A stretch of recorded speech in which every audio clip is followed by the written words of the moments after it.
Assalamu alaikum wa rahmatullahi wa barakatuh, meu caro telespectador. Mais uma vez estamos aqui na sua casa e a falar consigo. Mais uma vez conversa sobre o Islã. Nós hoje vamos trazer, nós estamos a acompanhar o mundo, nós estamos numa ilha que queremos trazer aqui algumas experiências do passado. Afinal de contas, a história é para isso mesmo, que temos que ler o passado para nos prevenir do futuro. Eu conto com esta conversa com Molana Osmani, Molana e Dr. Ibrahim, que vamos trazer o exemplo dos povos antepassados que eram grandes dirigentes que tiveram alguns declínios ou algumas revoltas sem precedentes. Como é que o Islã geriu isso, porque também já teve isso, e depois também, como que o doutor academicamente vai nos trazer sua experiência e possíveis soluções. Com isso eu conto com dois convidados, Molana Osman aqui presente, e meu amigo Molana, aliás, doutor Ibrahim, o nosso convidado residente de casa. Com isso eu desejaria a vocês boas-vindas. Nós queremos falar de alguns países que tiveram alguns regimes, agora desta vez começo com o Dr. Ibrahim, que tiveram alguns problemas sem precedente, e começando do nada e a coisa avançou e perdeu o seu rumo. Como é que foi? Quais são esses países? Qual foi a experiência? Ou a que se deveu essas questões? Muito obrigado. Saudações a caros telespectadores que se encontram lá em casa. E estamos aqui para fazer esse comentário deste tema que é super importante, sobretudo neste momento em que encontramos. Dizer que quando se trata de conflitos, como é que os países entraram nestes conflitos, nós vamos encontrar vários no mundo. Temos, por exemplo, começando pelas ditaduras, na altura, estamos a falar, por exemplo, dos regimes totalitaristas, tal como o fascismo, o nazismo, vimos o salazarismo, entre outros. Nós vimos que, a princípio, eles tinham seus líderes que, de facto, eles tinham uma visão daquilo que era a forma de governar, ou seja, olhar a ideia, olhar na maneira em que esses líderes tinham as suas aspirações, naquilo que fosse a maneira de dirigir o seu povo, nós podemos até achar que era tanto que ideal, mas ao longo do tempo, ao longo da execução das suas, portanto, pretensões, vamos ver que eles falharam. Por exemplo, quando olhamos para o salazarismo, nós vamos ver que na altura, o Antônio de Oliveira Salazar, que liderou este movimento por quase 41 anos ininterruptamente, ele dizia que não sairia do poder até que o único, ou seja, o último cidadão português tivesse as condições mínimas de vida. Mas, olhando para a forma como é que aquilo foi se executando e tal, nós fomos ver que não foi tanto que tal. E chegou a levar, por exemplo, os portugueses a fazer aquela revolta de 25 de abril, portanto. Entre outros regimes, tínhamos ali o nazismo também, com Adolf Hitler, por exemplo, a liderar. Ele queria que a raça dele, ou seja, o povo alemão, fosse o primeiro povo no mundo. Portanto, olhando isso a um nível interno daquilo que foi para o próprio alemão, em algum momento ele poderia ter que ser mais. Existiram outros povos que levantaram-se contra essa ideia. Estamos a falar concretamente da antiga União Republicana Socialista Soviética, entre outros, que levantaram uma certa revolução que depois veio dar com a queda, isso já na Segunda Guerra Mundial, depois de muito tempo, a queda do regime nazi. Tivemos também o fascismo ali na Itália, com o Benito Mussolini, que ia sempre, portanto, nós vamos ver que eles caem porque eles vêm com uma certa ideia, né? Mas ao longo do tempo aquilo não se implementa. E não só, eles têm esse sentido de supremacia, portanto, e não é possível governar hoje em dia, mesmo anteriormente no mundo, porque é preciso haver um equilíbrio.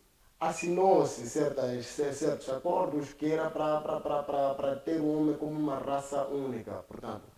A luta sempre foi constante porque existiu sempre esse querer de que uma raça X tem que ser mais que a outra, portanto, isso sempre criou conflitos. Seja superior à outra. Falando nisso, se nós voltarmos para o Islã, mesmo vamos falar onde diz lá yaskarkum min qawmin asa an yakunu khayran minhum wala nisa'un min nisa'in asa an yakuna khayran minhunna. Coran também traz uma resposta que acautela essa parte, não é? Onde ele vem dizer ninguém de vocês deve dizer que é superior a um outro, porque é possível que o povo humilhado seja melhor que o povo que humilha. Falando nisso, na verdade estamos a ouvir aqui três situações diferentes, não é? E seus objetivos queriam que fossem, e como estamos a ouvir, fossem superiores. O que é que o Islã tem a dizer com isso? Qual é a experiência que o Islã traz para a sociedade quando acontece coisas dessas? Bismillahirrahmanirrahim. Jazakumullah khairan, Hassan al-Jazak. Inicialmente, como nós todos, como religiosos, nós sabemos que a religião sempre pautou pela paz. A religião sempre chamou as pessoas para a união da paz. E o Islã não foi diferente desta causa, tendo em conta vários mensageiros que passaram. Assim também, na vinda do profeta Muhammad sallallahu alaihi wasallam, que Allah subhanahu wa ta'ala conceda-lhe paz e tranquilidade, com o surgimento do profeta Muhammad sallallahu alaihi wasallam e a proclamação do Islã, naturalmente, como outros mensageiros já haviam passado o mesmo, como Allah subhanahu wa ta'ala diz no Coran, وَمَا مُحَمَّدٌ إِلَّا رَسُولٌ. Muhammad não é senão um mensageiro. قَدْ خَلَتْ مِنْ قَبْلِهِ الرُّسُلُ. Antes dele, passaram muitos mensageiros. أَفَإِنْ مَاتَ أَوْ قُتِلَ انقلبتم. Quer dizer, o Muhammad pode ter uma morte natural, ou também pode ser Morto. Mas isso não pode fazer com que, depois da morte dele, vocês virem as costas. Voltem à vossa vida anterior. Isso quer dizer, a vida da ignorância. Então, com o surgimento do Islã, automaticamente já havia um grupo que iam contra a ideologia do Islã.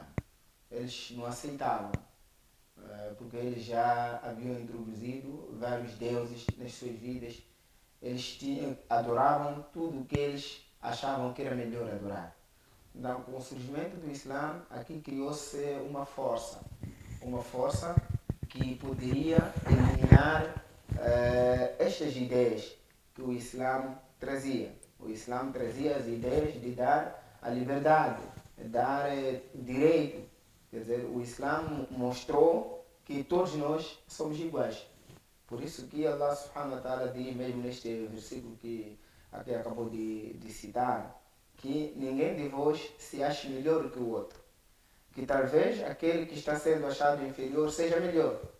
Nem também na parte feminina, nenhuma mulher acha que a outra não é nada. Talvez esta que está sendo achada que não é nada seja melhor que a outra. E naquele momento já existiam tribos, líderes, e esses mesmo não queriam se submeter ao Islã. Então, quando mesmo começou este problema? Naturalmente, se nós formos à história do profeta Muhammad sallallahu alaihi wasallam, vamos encontrar que o profeta Muhammad sallallahu alaihi wasallam era um indivíduo confiável, um indivíduo amável, que as pessoas queriam sempre estar na companhia dele. Quando recebeu a profecia do Islã, ele chamou todas as tribos de Meca e ele disse: será que vocês acreditam em mim? As pessoas disseram que sim, nós acreditamos em si, você nunca mentiu para nós. Ele disse: se eu vos disser que atrás desta montanha tem um inimigo, vocês aceitariam? Disseram sim, vamos aceitar, porque você nunca mentiu para nós. Porque eles, antes de Muhammad sallallahu alaihi wasallam apresentar o Islã diante deles, eles confiavam. Mas aqui o problema começou a partir do momento em que ele proclamou ser mensageiro de Deus. Aí surgiu esse problema. E esses problemas criaram dentro da sociedade de Meca conflitos. Esses conflitos começaram a criar guerras. Até chegar ao ponto de o profeta Muhammad sallallahu alaihi wasallam ser obrigado a abandonar Meca. Ele e seus companheiros. Então, ele abandonando Meca, tinham que procurar um sítio de se refugiar e automaticamente, de acordo com o Coran e os hadiths, Allah subhanahu wa ta'ala permitiu que eles pudessem ir a Medina. Apesar que aqui antes houveram muitas tentativas para o seu assassinato, mas essas tentativas foram mesmo tentativas sem sucesso. Mas quando o profeta sallallahu alaihi wasallam estabeleceu-se em Meca, em Medina, depois de chegar em Medina, os judeus, assim como aqueles que não aceitavam a palavra do Islã, eles sempre criaram aqui um motivo de eliminar o Islã. Mas como eles poderiam eliminar o Islã sem eliminar as pessoas? Então eles tinham que começar já a perseguir as pessoas, usando, sabem que fulano aceitou o Islã, então primeiro era perseguir ele, não perseguir a família. Então foi assim sucessivamente essas perseguições que criaram dentro do seio da Península Árabe as guerras que hoje muita gente conhece essas histórias das guerras. Nós temos aqui, de acordo com o tema, está-se a explicar como surgiram esses conflitos, o que fez surgir esses conflitos. Ideias diferentes, ideologias diferentes, automaticamente, se as pessoas não sentassem e tentassem perceber a ideologia do outro, o que o outro defende, o que o outro precisa, e ver se talvez isto que o outro está a defender é a causa maior ou não. Então, isto automaticamente começou a criar a má temperatura dentro mesmo deles. Sendo eles todos árabes, mas não pararam por eles serem árabes, mas cada um queria puxar para o seu lado. Mas também falando nisso, Molana, este acordo de Hudaybiyah, em outras palavras, foi através dele que o Islã foi reconhecido no mundo pagão. Foi reconhecido e a história diz que foi no ano 628, no ano 30 foi no dia 30 de março, né? No ano 628, era cristão. Aqui a história conta disso. Mas falando nisso, estamos a dizer que foi o acordo que fez com que esses países, os pagãos, os cáfiros, fossem acreditar que o Islã é uma força viva. Significa, trouxe o Barakat. Quais eram os pontos essenciais que estavam neste acordo? Qual era o objetivo? Uma coisa muito assim que me chamou mais a atenção foi mesmo a especificação da data. Eu acho que o mês de março é usado mesmo como um mês da Revolução. As pessoas usam o mês de março como Revolução. Estamos a ver, hoje nós falamos que o acordo de paz para a Revolução do Islã foi mesmo no mês de março. Sim. Mês de março. Mas aqui nós vamos procurar aqui a causa. Este acordo aconteceu, este acordo de Hudaybiyah, não porque os muçulmanos estavam frágeis. Não. Porque, de acordo às histórias, nós percebemos aqui que antes desse acordo houveram 3 guerras maiores, grandes guerras, né, que aconteceram entre muçulmanos e os pagãos. E quais foram essas guerras? As guerras mais famosas no Islã, aparece aí a primeira batalha, que é a Batalha de Badr. Esta foi uma das batalhas mais conhecidas, porque foi uma das primeiras batalhas entre os muçulmanos e os não muçulmanos. Quantos muçulmanos eram nessa época? Está-se a falar de um número de 113 pessoas, homens. 113, algumas gerações vêm 112, outras gerações vêm 115, outras gerações vêm 114. E quanto era o número do exército dos não muçulmanos? Aproximadamente militar. Como nós vamos imaginar? Um número de 113, é o mais concreto, a narração mais concreta é este 113. Vai derrotar um exército de quase 1000 homens, 1000 soldados. E como eles estavam mal equipados, mas porque eles estavam a defender a causa maior, que era a causa divina, a causa de Allah, Allah subhanahu wa ta'ala deu a eles vitória. Então, dessas três batalhas que aconteceram, das duas, os muçulmanos tiveram triunfo. Uma que eles tiveram a queda. Então, Depois deles terem a primeira batalha, eles conseguiram vencer. A segunda batalha, eles tiveram a queda, que é a batalha de Uhud. Eles tiveram a queda, mas na terceira, já na batalha das trincheiras, Ghazwatul Khandaq, eles subiram de novo. Mas mesmo assim, nós aqui olhamos aqui para o lado em que mais nos chama. O que mostra a liderança de Muhammad sallallahu alaihi wasallam. Eles saíram de Medina para Meca com o objetivo de efetuar o Umrah. Umrah é uma tradição islâmica, que as pessoas vão para Meca, vão prestar lá, mas não estavam armados nem nada. Mas os kufares, os não muçulmanos, quando notaram a presença dos muçulmanos lá, está-se a falar, eram aproximadamente 1400 homens, estavam lá. Eles não pensaram que eles estavam ir lá ir cumprir com a obrigação religiosa, pensavam que eles estavam a vir lá por causa das guerras. E por causa desse incidente, houve mesmo a pausa, eles não conseguiram fazer. Houve a pausa, eles já começou aqui, os muçulmanos, alguns muçulmanos já começaram a pensar em se preparar para a guerra. O profeta Muhammad sallallahu alaihi wasallam mandou apaziguar, disse que não, nós aqui não viemos lutar. Nós viemos com uma missão de fazer uma umrah e voltarmos. Mas como nós fomos trabalho aqui, vamos procurar meios como nós entrarmos e fazermos o nosso umrah e voltar. Simplesmente isso. Então aqui Rasulullah sallallahu alaihi wasallam mandou acalmar as pessoas e tinha que se procurar intermediários. Nós falamos aqui, como nós agora falamos, quando queremos resolver conflitos entre nós, não conseguimos. Então o que podemos fazer? Procuramos, chama-se de mediador, negociadores. Então o Islã, o profeta Muhammad sallallahu alaihi wasallam tinha que procurar pessoas que, com características de negócio, para trazer aqui a tranquilidade em ambas partes, assim como na parte islâmica, assim como na parte não islâmica. Na parte islâmica, assim como não na parte islâmica. O meu caro telespectador, estamos aqui a conversar mesmo o Tratado de Hudaybiyah, quando Maulana está a trazer aqui de uma forma organizada, não é? E nós já temos aqui a data, ele ainda não respondeu e eu vou lhe pedir que tenha guarda seu fio de pensamento, porque que ele falou de 31 de março e este março parece que as revoluções acontecem mesmo em março. É bem possível que, não é, hajam mais revoluções dessa natureza. Estamos a ouvir aqui os muçulmanos num desentendimento com os não muçulmanos em Meca. Também passaram por estas. Há muita gente que estão a interpretar mal, a dizer que o Islã emergiu via guerra, mas estamos a ver aqui o Maulana a trazer uma versão a contrária, que os muçulmanos foram tolerantes.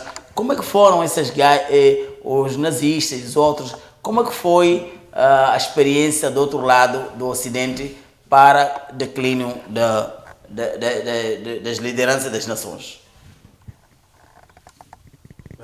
Se formos olhar, nós vamos ver que há uma ligação naquilo que foram, por exemplo, esses acordos de Hudaybiyah. Temos aqui, por exemplo, deste outro lado também do Ocidente, houveram vários acordos, mas o problema maior era sempre a sua efetividade, ou seja, assinou-se alguns tratados, bem bocado, se formos olhar no nosso país, nós tivemos vários tratados que efetivamente não tiveram efeito, ou seja, nós éramos assim tão rápidos em assinar acordos perante um conflito, mas depois da sua execução, isso sempre criava assim outros conflitos, ou seja, a não efetividade dos acordos gerava qualquer conflito.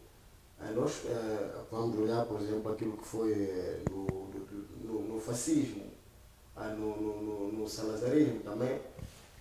Nós vamos ver que aqui houveram sequência de acontecimentos em que o problema maior era o equilíbrio daquilo que fosse, ou seja, algo assinado no papel, mas que depois no campo, ou seja, na realidade não constituía assim aquilo que fosse a vontade dos seus povos. Dos seus povos. Agora, do salazarismo, a dizer, apesar de tudo, ele conseguiu conquistar o que pretendia. Ele pretendia o quê? Na verdade, o Antônio de Oliveira Salazar, se formos olhar, quando ele cria o regime, ele dizia que que queria criar as melhores condições para o povo português em primeiro lugar. Ou seja, ele disse que... Era a vontade dele. Exatamente. A vontade dele era criar melhores condições para o povo português. Exatamente.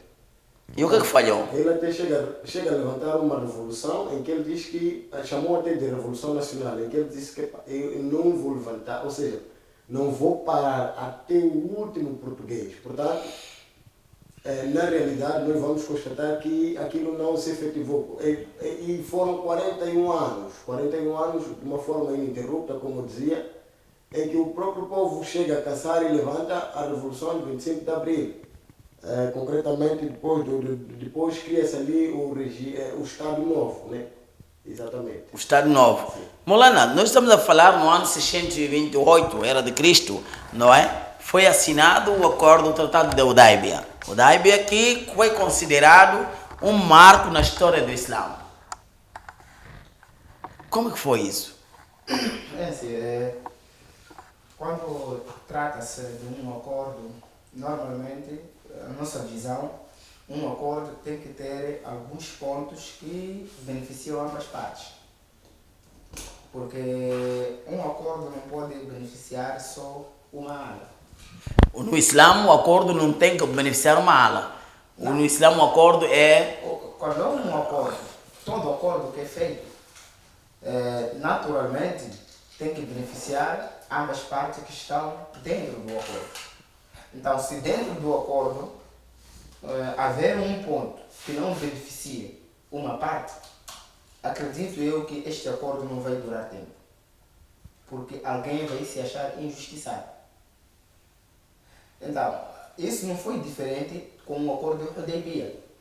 Quando, apesar que neste acordo de Hudaybiyah, para os muçulmanos, na visão deles, foi um acordo um pouco negativo para os muçulmanos, porque os muçulmanos, dentro deste acordo, eles perderam alguns privilégios. Perderam alguns privilégios. Mesmo eles querendo... Não será aquela lei de saber ceder, não é? Em Urdu dizem, dil do, dil lo, entrega o coração para levar o coração. Não será em volta disso? Muitas das vezes, quando se trata de um acordo, cujo este acordo não beneficia uma parte. Então, aquela parte que não é beneficiada com um dos pontos dentro do acordo, eles têm que ter um líder que possa manter a calma neles. Que Rasulullah sallallahu alaihi wasallam, Muhammad sallallahu alaihi wasallam, ele manteve esta calma, mesmo sabendo que o acordo não estava a lhes beneficiar. Quais eram os integrantes do acordo da Hudaybiyah? Então, o acordo de Hudaybiyah, primeiro, foi mesmo tratado por dois grupos. O grupo dos muçulmanos e o grupo dos Qurayshitas. Tendo em conta que o grupo dos Qurayshitas haviam muitas tribos lá. Então, aqui a decisão foi, entre eles todos, só tivessem um representante. Todos eles, Qurayshitas, tivessem um representante. E os muçulmanos também tivessem um representante. Automaticamente o representante dos muçulmanos era o profeta Muhammad sallallahu alaihi wasallam.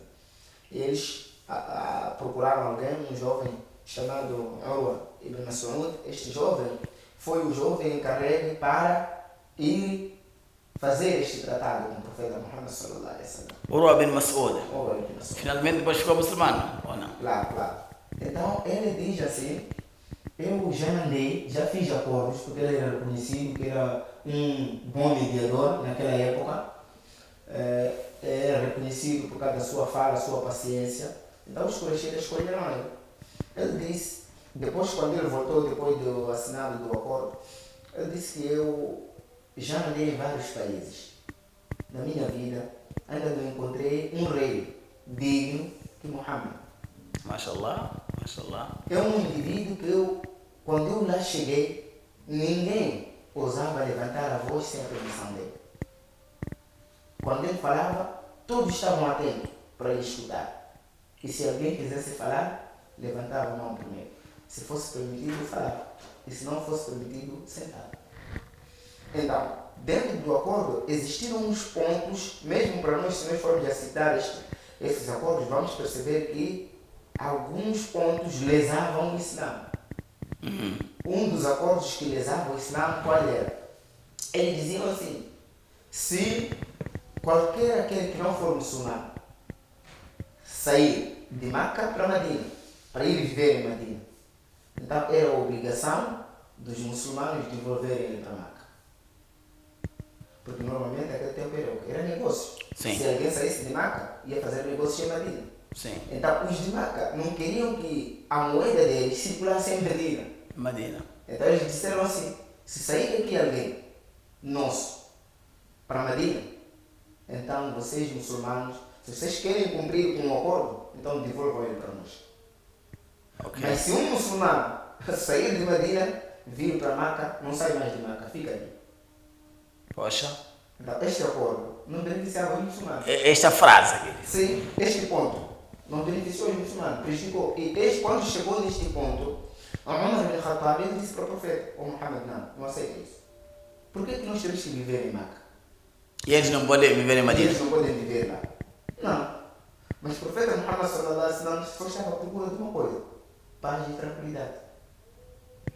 Estava à procura de paz Sim. e tranquilidade. Aqui, falando na paz e tranquilidade, como o Maulana Osman estamos a trazer, os salazaristas também puderam criar esse tipo de pensamento que os muçulmanos, aqui o Nabi Karim alayhi salatu fazia, a procurar acordos. Alguns acordos foram traçados ali que a história dita e reconhece. Não só os salazaristas, eu até posso fugir um pouco para um contexto mais atual. Nós vamos encontrar agora a própria Rússia, que está ali em guerra com a Ucrânia, vamos encontrar lá no Meio Oriente, onde podemos ver concretamente a trégua dos 60 dias imposta recentemente pelo Israel, com o conflito que tem levado a cabo com a Palestina, com o Estado de Gaza e concretamente com o Líbano, né? E tem o Irão ali envolvido. Ou seja, nós vamos ver que esses acordos, ou seja, o acordo tem que ter uma efetivação no terreno.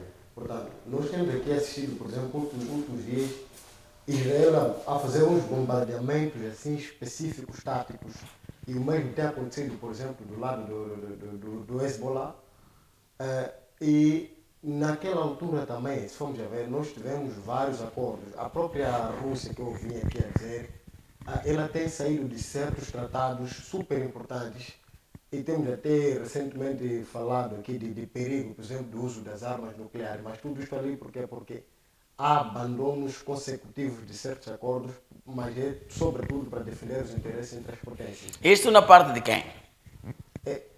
Concretamente a parte eu vou dizer, na parte da Rússia, porque se vamos olhar exatamente no contexto europeu, na guerra atual, nós vamos ver que está ali a Rússia e a Ucrânia, mas vamos ver que a Ucrânia está com aliados quase de todo o mundo. Junta-se agora, por exemplo, a Coreia do Norte, que passou, ou seja, mandou 100 mil soldados recentemente, que é para lutar do lado da Rússia.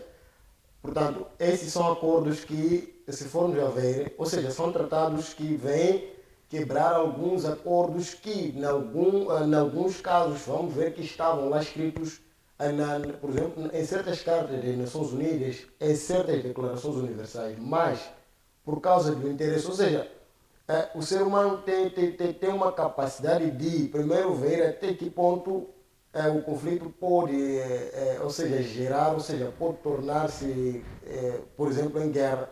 Ele não é assim tão automático no sentido de chamar a razão. Portanto, fala-se de negociações e tal, mas de formas assim, muito... Cada um aqui deste lado traz seu interesse, cada um puxa a brasa para o seu lugar, não é? Puxa para a sua brasa, para ver se ganha mais vantagem. Como nós estamos a ouvir aqui de não muçulmanos, puxavam que diziam os muçulmanos, fosse a Medina, voltasse a Meca, não havia problema nenhum, mas seria problema se saísse um cafre, um não muçulmano de Meca para Medina, então devia manter lá. Só tivemos um mensageiro de Deus que teve que tolerar, senão diria não, este ponto não passa e eu não faço. Será que os vários acordos eram feitos assim à busca da lei de vantagem? Eu quero acreditar que sim, porque quando nós estamos a assinar um acordo,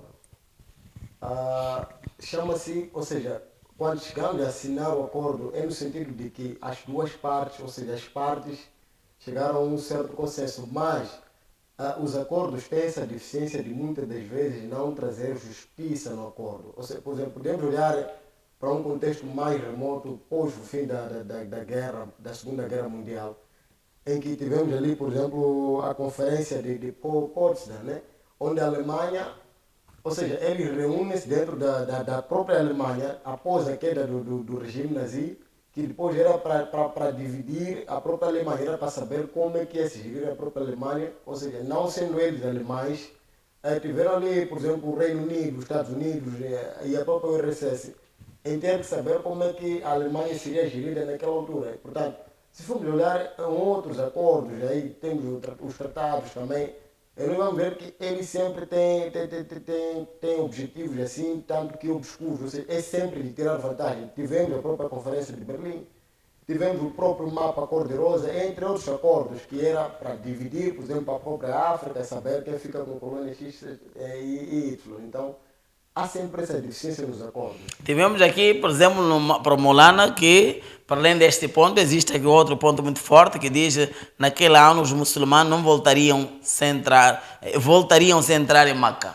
Era um outro ponto, quer dizer, não pode entrar em Meca naquele ano, devem voltar, não é? Mas no ano seguinte podia acontecer e o profeta e os seus companheiros puderam entrar em Meca, passar por 3 dias a realizar o Umrah. Não conseguiram, ou deviam voltar. Também isto lesava os muçulmanos. Claro. Quer dizer, um dos pontos principais que mais beneficiou os muçulmanos foi mesmo a própria assinatura da trégua. A trégua tinha a durabilidade de 10 anos. Tinham que ficar num período de 10 anos sem nenhum conflito, sem nenhuma guerra. Depois desse período de 10 anos, poderia haver condições de assinar-se outro acordo. Mas este acordo de 10 anos foi aqui assinado com uma condição. É de 10 anos sim, mas qualquer problema aqui no meio, este acordo já iria terminar. Ficava sem sentido. Já ficava sem sentido. E estava lá, eles colocaram este acordo que naquele mesmo ano os muçulmanos podiam voltar a partir daí onde estavam. Voltavam para Medina. No ano seguinte, eles disseram até que nenhum muçulmano está autorizado a entrar no território de Meca empunhado de sua espada. Não pode. Tinha um cavalo. Não pode entrar com nenhuma armadura em Meca. Mas nós podemos entrar em Medina empunhados com nossas Espadas. Sim. Quer dizer, eles não confiavam nos muçulmanos. Sim, não confiavam, porque eles achavam que qualquer discurso é guerra. Mas o profeta Muhammad sallallahu alaihi wasallam, ele tudo aceitou. Disse sim, não tem problema. Ficamos assim. E chegou aqui um ponto onde eles disseram, se sair filho de alguém de Meca para Medina, então os muçulmanos têm a obrigação de devolver esse filho para o pai dele. Para o pai. Mas se um dos filhos de muçulmanos sair de Medina para Meca, esse não voltaria mais a Medina. Ficava lá de vez. Então eles, automaticamente, a preocupação deles maior era eliminar o Islã através do mesmo acordo. Porque saindo um muçulmano de Medina para Meca e não ter como voltar para Medina, o número está a diminuir. Está. E o número deles indo para Medina, os muçulmanos tinham a obrigação de devolver ele. Então isso dava mais vantagens a eles. E eles disseram, este acordo que estamos a fazer é acordo entre vocês e nós. Todos aqueles que forem se unir com os muçulmanos estarão inclusos dentro deste acordo. E todos aqueles que se unirem a nós também, sim, estarão inclusos dentro deste acordo. Temos este exemplo aí, doutor. É possível hoje em dia encontrar uns líderes que cedem até este ponto. Estamos a falar 3 pontos aqui. E o profeta a ser encurralado, mas ele a dizer que sim, não há problema, assino, sim, não há problema, assino, sim, não há problema, assino. Hoje em dia é possível termos um líder carismático como o profeta Muhammad e aceitar assim os líderes dirigentes do mundo? Eu acho que possível é até um certo ponto, porque É preciso termos uma definição do que é realmente ser um líder, porque de facto o próprio Islã, o próprio Alcorão, ele ensina-nos que eh, para sermos líderes, primeiramente nós temos que saber servir, ou seja, o líder é para servir, mas Não ser não ser servido. servido. Portanto, esse é um dos conflitos hoje em dia que temos vivido na maioria das nossas esferas da sociedade, porque se alguém hoje em dia é empossado como líder, ele primeira coisa logo já está a pensar nas suas benefícios, está a pensar em tirar vantagem. Portanto, eu acho que é possível existir esses tipos de líderes, porque por que não servir? Porque bem servir da sociedade, na verdade, o nosso próprio prestígio está lá em causa. Portanto, eu acho que é possível encontrar esse tipo de É líder. possível e acaba sendo um líder exemplar. Exatamente, é Um possível. líder exemplar Sim, sim. que dá-nos condições. Molana, nós naquele ano onde os muçulmanos não conseguiram entrar em um número de 1400, mas o ano seguinte já tivemos aqui 2000 peregrinos. Então, para dizer que valeu a pena Valeu a pena. esperar, porque tivemos mais 600 peregrinos a fazerem parte A fazerem parte da comitiva. sim, sim. Quando faz-se um acordo, as pessoas naturalmente procuram mais a parte mais positiva para eles, que pode lhes beneficiar. Mas o professor sallallahu alaihi wasallam, naquele momento, estava mais preocupado com a liberdade que eles poderiam ter nestes 10 anos a expandir o din sem ser impedido por ninguém. Eles poderiam expandir o seu din. Então, qual foi a causa do desmoronamento deste acordo? O que fez com que este acordo fosse anulado? Yeah. Porque houve automaticamente aqui a anulação do acordo. O que motivou para se anular o acordo? Então, normalmente, na nossa ótica, quando nós olhamos, nós só podemos anular quando alguém não está indo coerente, não está sendo sério. Nós só devemos anular, não é? Sim. Quando alguém, como?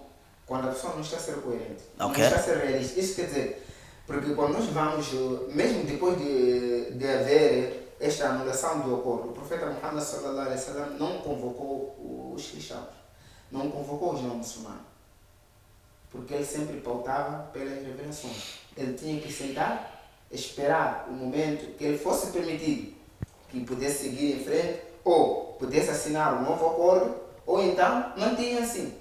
Até o momento em que Allah subhanahu wa ta'ala permitiu que ele fosse a Meca, aí é que ele convocou os seus companheiros.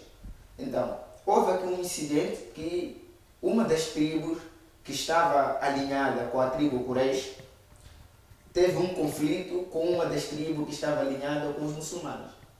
Brigaram. Então, por eles brigar, houve muita matança. Morreu-se muito. Aquela tribo que pertencia, que tinha acordos com os muçulmanos, com o profeta Muhammad sallallahu alaihi wasallam, sofreu, a sua tribo sofreu bastante e morreram muitos homens. Então, como revolta, Allah subhanahu wa ta'ala permitiu ao profeta Muhammad sallallahu alaihi wasallam que invadisse o Meca, sem aviso prévio.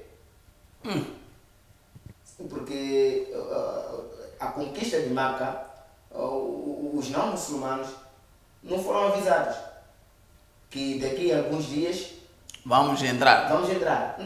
Não foram avisados. Por quê? Era para deixar eles despercebidos. E qual era o número dos muçulmanos que invadiram a cidade de Meca? Aproximadamente, bem dito lá, 1400, se não estou a errar. Talvez pode haver algumas opiniões diferentes. Era aproximadamente este número, porque o Islã já estava, apesar que em Medina já tinha muitos muçulmanos, mas nem todos os muçulmanos eram convocados para as batalhas. Inicialmente, quando eles saíram de Medina para Meca, o objetivo era fazer Hajj. Ok.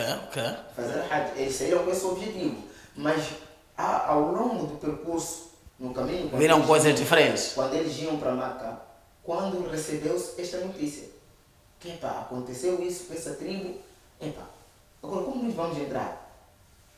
O que é que diria, doutor, para os regimes ou que nós temos agora, os dirigentes, para evitarem os declínios? O que é que, o que é que devem pautar?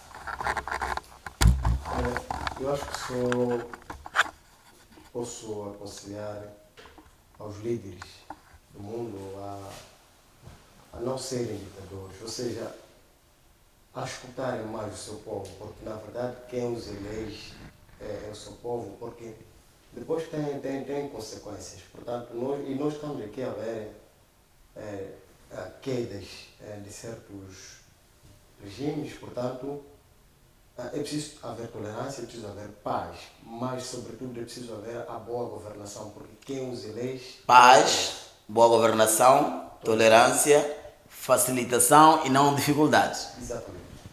Ok? Molana, o que é que nós falamos deste acordo da Hudaibia?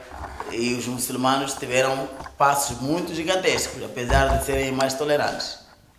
O que é que diria para as nações islâmicas que estão agora? Temos a Palestina, temos o Paquistão, temos a Índia, que ainda estão em dificuldade, em muitos problemas. Temos ainda até Sudão, aqui na África, né?